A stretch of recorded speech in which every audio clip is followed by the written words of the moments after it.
कांग्रेस ने नहीं किया ना, भाजपा की सरकार थी, भाजपा भी नहीं कर रही है। हम तो मुख्यमंत्री से लड़ाई ले रहे हैं सीधे। नेताओं को ही गाली देते हैं, नेताओं के कार्य लगाते हैं, मैंने अधिकारियों की भी गलती है। निर्वाचित जो हो जाता है एक बार, वो किसी का नहीं होता, किसी पार्टी का, वो जनता का होता है, चाहे वो किसी भी पार्टी से बना हो। ये भाजपा के भी विधायक है, कांग्रेस के भी विधायक है, यूकेडी के भी विधायक है। नमस्कार साथियों, मैं हूं अनु थपकिया।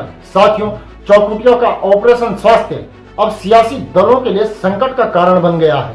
धरने पर जाएं तो भी मुश्किल और न जाएं तो भी मुश्किल। विधायक मदन बिष्ट पहुंचे तो पूर्व विधायक महेश नेगी को भी जनता के दरबार में हाजिरी लगाने आना पड़ा, मजबूर होना पड़ा। मदन बिष्ट दूसरी बार धरने वाली जगह पर पहुंचे तो उन्होंने सरकार न होने का हवाला दिया और साथ ही यह भी कहा कि वह स्वास्थ्य सचिव इस विषय पर चर्चा कर रहे हैं। उन्होंने जनता की खरी खोटी भी खूब सुनी।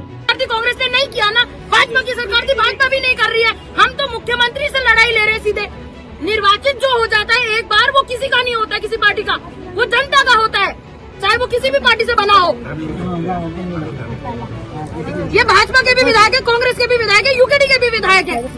यह आंदोलन आम जनता का आंदोलन है, इसीलिए राजनीतिक दलों को यहाँ पर खुद को साबित करने की चुनौती बनी हुई है और इसीलिए कांग्रेस हो या फिर भाजपा हो, यह बताने की कोशिशें कर रहे हैं कि वह पब्लिक के साथ है।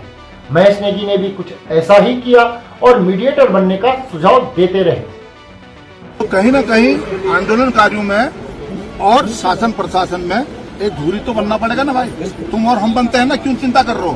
हाँ, सही सही। आप चलो ना मेरे साथ, देहरादून में मैं चलता हूँ आपको। हम ये कह रहे हैं कि वो आए क्या, मंत्री के पास सूचना नहीं जारी? अरे यार, मैं क्या कह रहा हूँ आपसे, आप क्या कह रहे हो? ऐसा मत कहो ना जैसा आप कह रहे हो। मंत्री को यहाँ मैं क्या गलत? बीच में कोई दूरी तो बनेगी ना भाई। सर पूरी सारे पेपर में निकलने क्या उनके पास सूचना नहीं जा रही है किस लिए आंदोलन है? तो आपका कहने का मतलब है आप दूरी मत बनो, कह रहे हो ना? ठीक है, नहीं, आप बुरी बनो, नहीं बनते हैं। वो आए यहाँ जैसे भी आए। चौकुटिया में हो रहे आंदोलन का असर इतना ज्यादा है कि 2022 में बीजेपी के टिकट से द्वारहाट में महेश नेगी के बदले चुनाव लड़ने वाले अनिल शाही भी आंदोलनकारियों के बीच में पहुंचे, लेकिन उन्होंने भी केवल भरोसा ही दिया, कर कुछ नहीं पाए। वो भी रोना यही रोते रहे कि अगर मैं विधायक होता तो ऐसा नहीं होता। लेकिन महेश नेगी शायद अब भविष्य यानी कि 2027 के बारे में सोच रहे हैं, इसीलिए वो आंदोलनकारियों को भरोसा देने में कोई कोर कसर नहीं छोड़ रहे हैं। मैं लाने की बात नहीं कर रहा हूँ, मैं तो आपसे सजेशन ले रहा हूँ। बजदा बैठे हैं सबसे सीनियर आदमी, मैंने यही कहा जो पहले आप लोग कहोगे ये बैठे हुए धरने में, ये कहें भाई कुछ कोई तो मध्यस्थता करेगा ना। आज नहीं कल करेगा, करनी परसों करेगा, परसों से नरसों करेगा।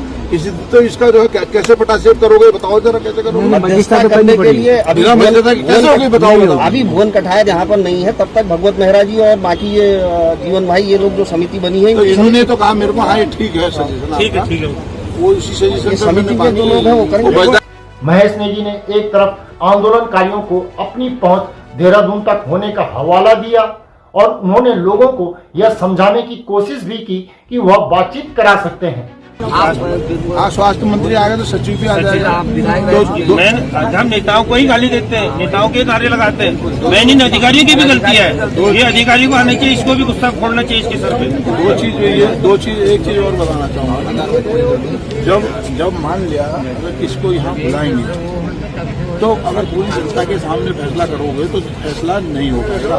याद रखो, आप 5 आदमी अंशदारी जो भी हैं, 5-7 जन, वो डेलीगेशन से मिलेगा। डेलीगेशन बैठ के कहीं पर जो है तय करा भाई ये करके लोगों को बाहर विश्वास होना चाहिए कि हमारे जो अंदर आदमी बैठे हैं वो ईमानदारी से काम कर रहे हैं। भाई इतना होना चाहिए, है ना? उन्होंने लोगों को यह भी भरोसा दिलाया है कि वो पब्लिक के साथ हैं और धरना भी देंगे।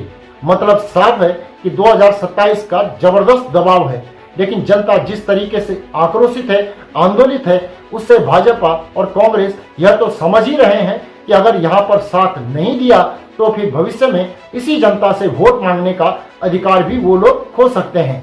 और शायद इसीलिए ज्यादा से ज्यादा आंदोलन में अपनी भागीदारी निभाने की कोशिशें भी की जा रही हैं, ताकि पब्लिक को यह बताया जा सके कि वह उनके साथ हैं और इसीलिए एक के बाद एक नेता वहां पर पहुंच रहे हैं।